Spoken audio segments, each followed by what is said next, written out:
siang semuanya. Selamat siang.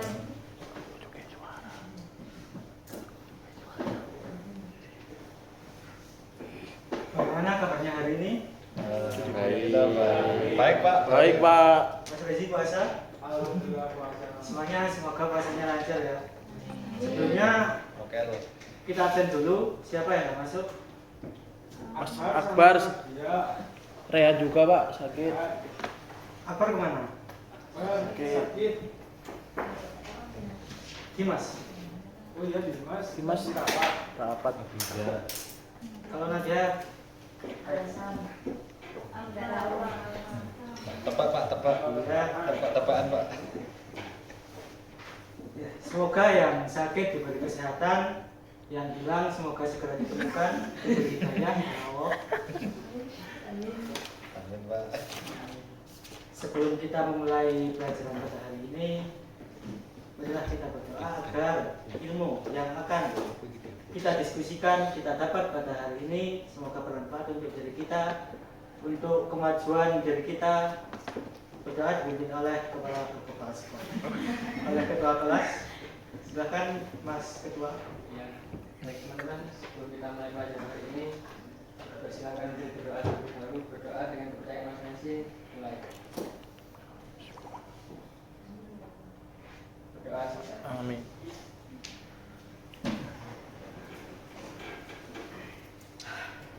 Bismillahirrahmanirrahim.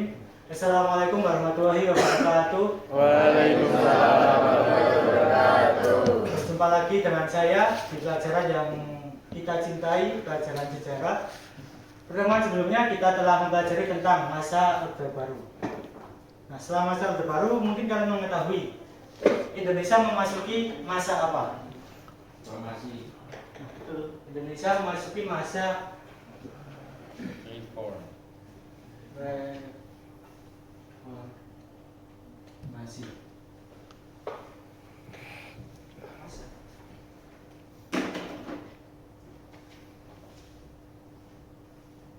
Sebelumnya ada yang tahu arti reformasi itu sendiri? Kalau tidak ada, kita usah pelajaran. Jadi sebelum memasuki materi pada hari ini, saya mau bertanya dulu kepada anak-anak. Di antara kalian, adakah yang pernah merasakan tidak puas dengan sebuah aturan, baik itu di sekolah maupun di rumah? Nah, Pernah. Pak. Nah, Pernah. Coba sebutkan mungkin contohnya dan apa yang Anda lakukan. Contohnya apa yang Anda lakukan? Iya, Anda melakukan apa atau diam saja? Mungkin saya diam saja ya Pak. Tapi kalau contoh yang paling tidak disukai di sekolah itu ya Pak, itu datang pagi Pak. Gak suka saya Pak datang pagi Pak. Ya gak apa-apa, diam saja kalau begini bahasa. Jadi kalau misalkan begini, di rumah kalian mungkin ada aturan jam belajar ya. Mungkin di rumah kalian ada aturan jam belajar. Terus waktu jam belajar itu kalian tidak boleh memegang HP. Mungkin orang tua kalian gen, Strict parent. ya itu gen atas. Gen atas. Gen atas. Tua. Dua.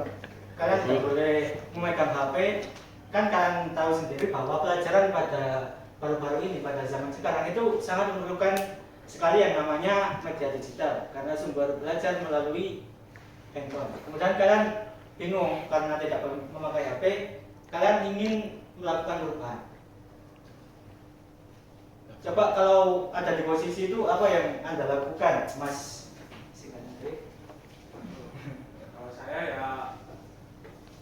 Kalau saya di posisi itu mungkin masih pasrah.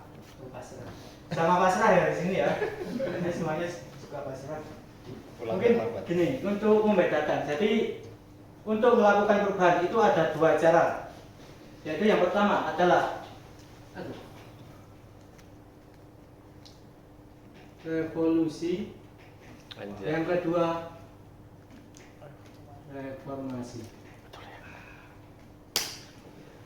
Nah, untuk mengetahui perbedaan dari kedua cara tersebut, kalian mungkin bisa membayangkan bahwa kalian itu hidup di sebuah desa yang dipimpin oleh kepala desa tentunya beserta staf atau bawahannya.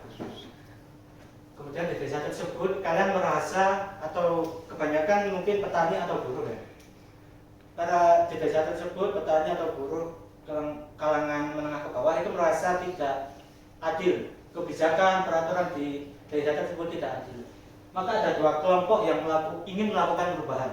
Kelompok yang pertama, dia melakukan dengan cara radikal, yaitu dengan cara menggulingkan kepala desa beserta mungkin stafnya dengan kelompok mereka. Jadi mereka bisa saja menggunakan kekerasan, bahkan sampai mungkin pembunuhan. Nah, yang kelompok kedua itu dengan cara damai. Mereka memulai negosiasi, mulai mungkin sampai mendesak jika susah mendesak. Lama-kelamaan di desa tersebut kepala desa mulai mengerti dan merubah kebijakan. Lama-kelamaan secara bertahap itu akan desa menjadi lebih baik dan mungkin rakyat lebih diperhatikan, merasa lebih diperhatikan. Sampai di kelompok pertama tadi terjadi pergantian perekonomian karena kebijakan yang terlalu memihak kepada mungkin bos-bos pedagang atau mungkin pemilik perusahaan, itu terlalu dipihak oleh kebijakan kepala desa. Yang kelompok pertama itu sampai membunuh elit-elit di desa tersebut.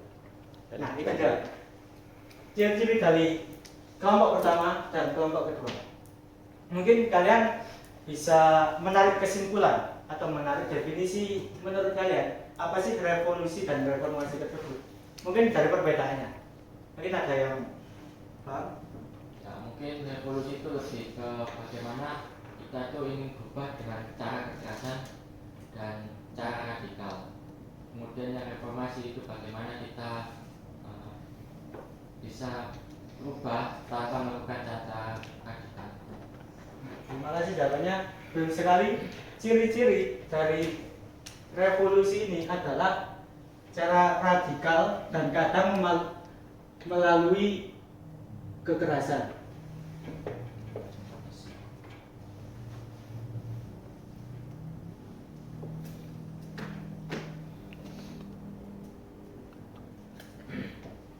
Hal yang perlu digarisbawahi dari revolusi ini adalah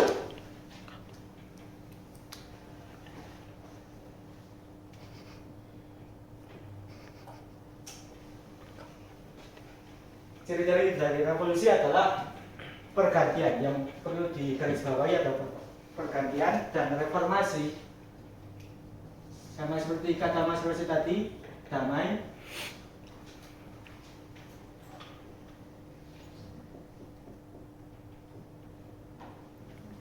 Jadi saya mengambil definisi dari Karl Marx. Ada yang kenal dengan Bapak itu? Siapa itu Pak? Siapa itu Pak? Nanti saya akan kirim sumber biodata dari Karl Marx jika kalian mau di grup kelas ya. Iya Pak. Jadi kalau menurut Karl Marx, revolusi adalah pergantian yang bersifat radikal dan cepat. Dan reformasi adalah perbaikan yang tidak mengubah struktur dasarnya atau fundamentalnya. Nah, yang mempengaruhi atau menyebabkan reformasi itu adalah, mungkin dari cerita tadi kalian bisa menarik kesimpulan penyebabnya apa? Mas siapa? Kita reformasi ya? Iya, keduanya. Krisis moneter. Alhamdulillah. Iya, itu termasuk salah satu penyebabnya.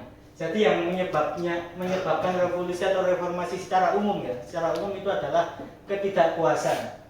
Jadi penyebab ini itu adalah ketidakpuasan.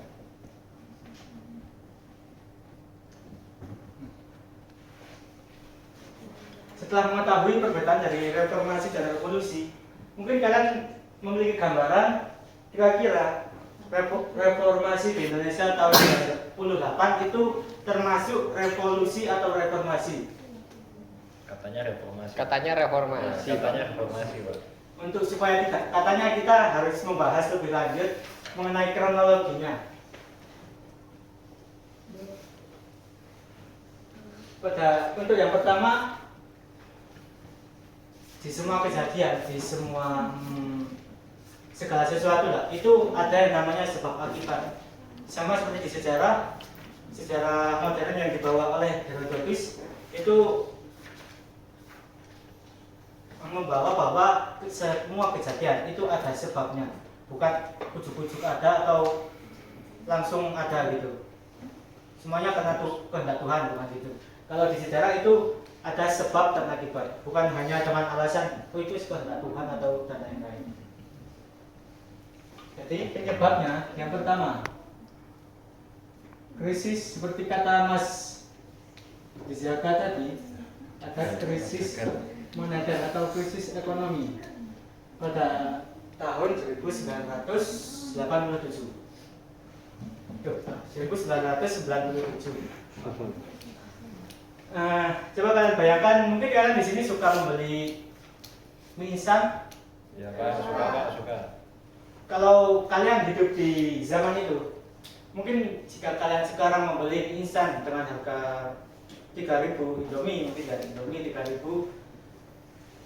terus tiba-tiba itu naik menjadi 20.000. ya sampai 20.000, bahkan mungkin lebih. Nyolong Pak, nyolong. Seperti itulah gambaran yang terjadi di tahun 1997 tersebut.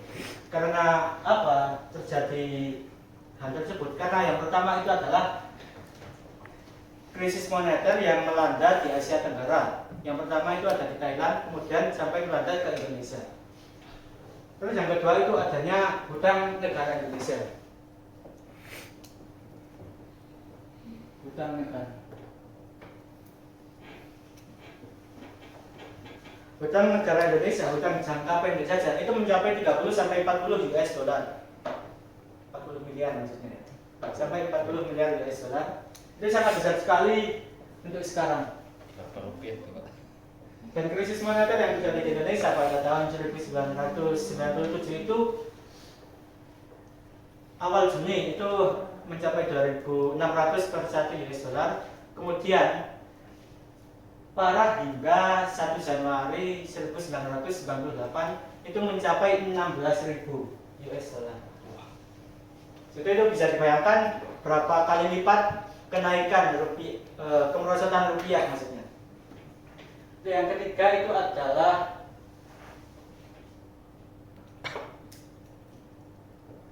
Korupsi.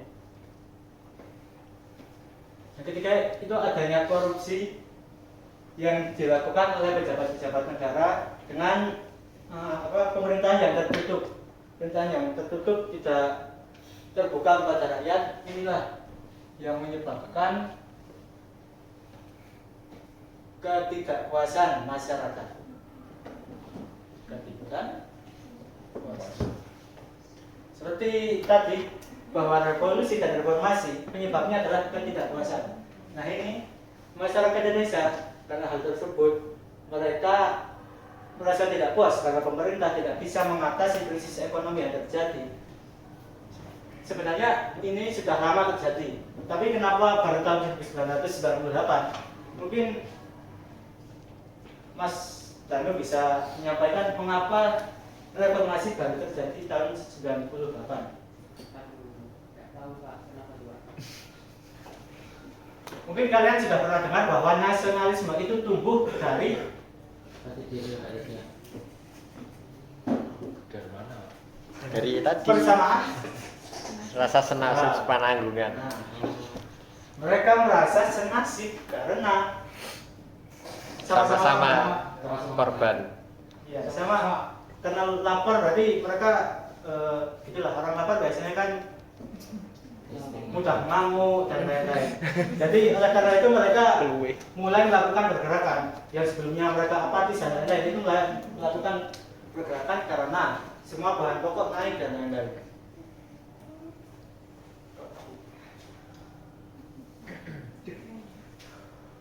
Karena ketidakpuasan ini, maka muncullah yang pertama itu adalah tanda-tanda mulai muncul tanda-tanda reformasi. Yaitu yang pertama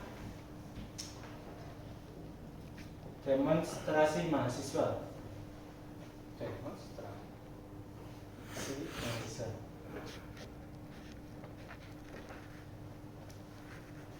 Itu yang pertama, muncul demonstrasi mahasiswa yang terjadi pada tahun Mei 1998.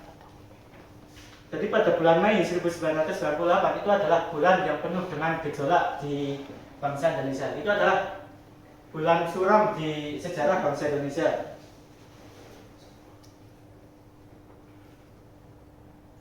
Karena yang pertama, muncul demonstrasi besar-besaran dari mahasiswa. Kemudian diperparah dengan adanya, mungkin ada yang tahu, diperparah dengan ada kejadian apa yang sangat mempengaruhi reformasi. Penembakan mahasiswa. Nah, betul. Aksi Ada yang Trisakti. namanya penembakan mahasiswa Trisakti. Satuan Kamisan. Jumatan. Mahasiswa Trisakti ini dibunuh ketika mereka mau melakukan demo yang berkumpul sekitar 6.000 mahasiswa di Universitas Trisakti. Mereka mau melakukan perjalanan sampai ke long march ke gedung MPR, DPR. Kemudian mereka dicegat oleh polisi, oleh tentara. Kemudian mereka berhasil mundur. Oleh dosen mereka disuruh mundur karena bahaya. Kemudian mereka berkumpul di kampus, tetapi di kampus mereka masih polisi ingin membubarkannya dengan cara pada pukul 5 mulai melepaskan tembakan 5 sore. Itu mulai melepaskan tembakan, jadi banyak tembakan dari polisi hingga mengenai 4 mahasiswa Trisakti. 4 mahasiswa ini kemudian diberi gelar pahlawan reformasi pada tahun 2005.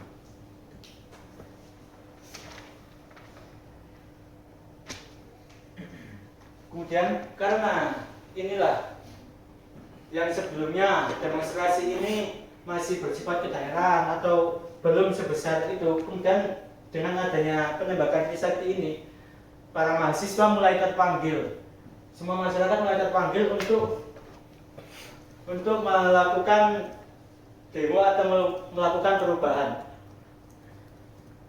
Akhirnya pada Mei setelah penembakan ini pada tanggal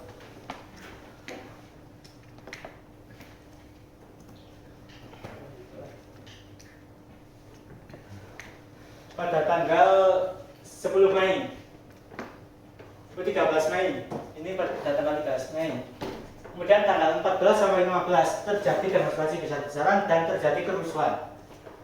Kalau kerusuhan yang terjadi pada zaman itu, mungkin bisa kalian bayangkan jika kalian duduk di alun-alun Kota Malang pada tanggal 14 atau 13 Mei 1998, kalian akan melihat Ramayana itu dibobol, dimasuki. Kemudian mereka mulai menjarah bahan-bahan perbelanjaan, mulai mengambil. Mungkin jika kalian di posisi tersebut, kalian akan melakukan apa? Ikut mengambil atau? Oh iya, kesempatan, Pak. Kabut. Ambil TV. Adanya kerusuhan tersebut. Jadi pada saat itu bangsa Indonesia sangat chaos dengan pembunuhan atau pembantaian etnis tertentu, yaitu etnis Tionghoa, karena dianggap terlalu menguasai perekonomian Indonesia.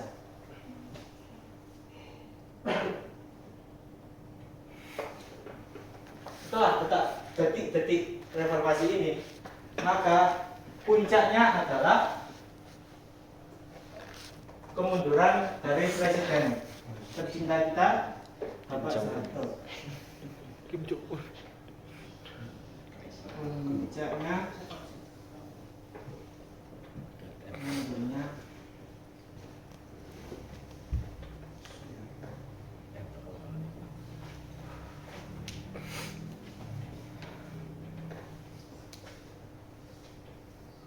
pada tanggal 18 Mei 1998.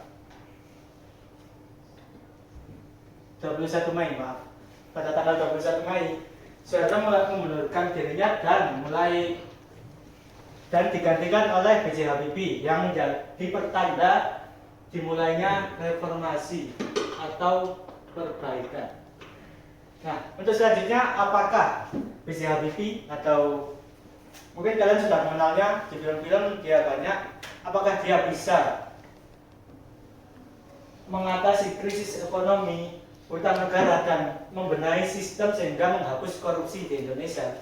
Mungkin akan kita bahas di pertemuan selanjutnya karena waktunya sudah habis. Dan kalian bisa mencari informasi. Jika kalian kesulitan mencari informasi, bisa kalian tanyakan di WhatsApp grup dan nanti akan saya kirimkan sumber yang terkait dengan hal tersebut. Oke, Pak. Selesai sudah pertemuan kita pada hari ini. Kita sudah membahas tentang pengertian reformasi, perbedaan reformasi dan revolusi. Dan apakah di Indonesia itu termasuk reformasi atau revolusi karena berjalan cepat? Seperti tadi ciri-cirinya adalah berjalan cepat, radikal, dan ada kekerasan serta pergantian presiden ya. Itu apakah reformasi atau revolusi? Kita akan bahas di pertemuan selanjutnya.